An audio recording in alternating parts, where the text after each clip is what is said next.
வாழ்க்கையின் பெரும் பயமே பலருக்கு எதிர்காலத்தை குறித்துதான். என் வாழ்க்கை என்னவாக மாறப்போகிறது, என் எதிர்காலம் எதை நோக்கி நகர்ந்து கொண்டிருக்கிறது, எதை பெறப்போகிறேன், எதை இழக்கப் போகிறேன், எதினிடத்திலே வந்து சேரும், எதை நான் விட்டு பிரிவேன், என் பொருளாதார நிலைமை என்னவாக மாறும் என்ற பல பயம், பல கேள்விகள் எதிர்காலத்தை குறித்து பலரை நகர விடாமல் கவலைக்குள்ளாக்கக்கூடிய சூழலை பார்க்கிறோம்.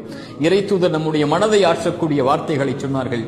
எந்த ஒரு ஆத்மாவும் இந்த உலகத்திலிருந்து மரணித்து விடாது, அதனுடைய வாழ்வாதாரத்தை முழுமையாக்காமல் எனக்கும் உங்களுக்கும் எழுதப்பட்ட கடைசி சொட்டு தண்ணீரை நானும் நீங்களும் அருந்தாமல் இந்த உலகத்தில் இருந்து பிரிந்து விட மாட்டோம். நமக்காக எழுதப்பட்டதை நாம் அடைந்தே தீர்வோம். நம்மிடத்திலிருந்து யாரும் பறித்து விட முடியாது. இறைவனால் முடிவு செய்யப்பட்ட பாதையில் ஏன் பயம் நகர்வதற்கு, ஏன் கவலை? நடப்பவை நடந்தே தீரும். இறைவன் இதை துவங்கும் போது நம்மோடு தான் இருந்தான், முடியும் வரை நம்மோடு தான் இருப்பான். நடப்பவை, அமைக்கப்பட்டவை நம்முடைய பாதையில் நலவாகவே அமைக்கப்பட்டிருக்கிறது என்ற நம்பிக்கையில் முன்னேறுங்கள். இறைவன் இருக்கிறார்.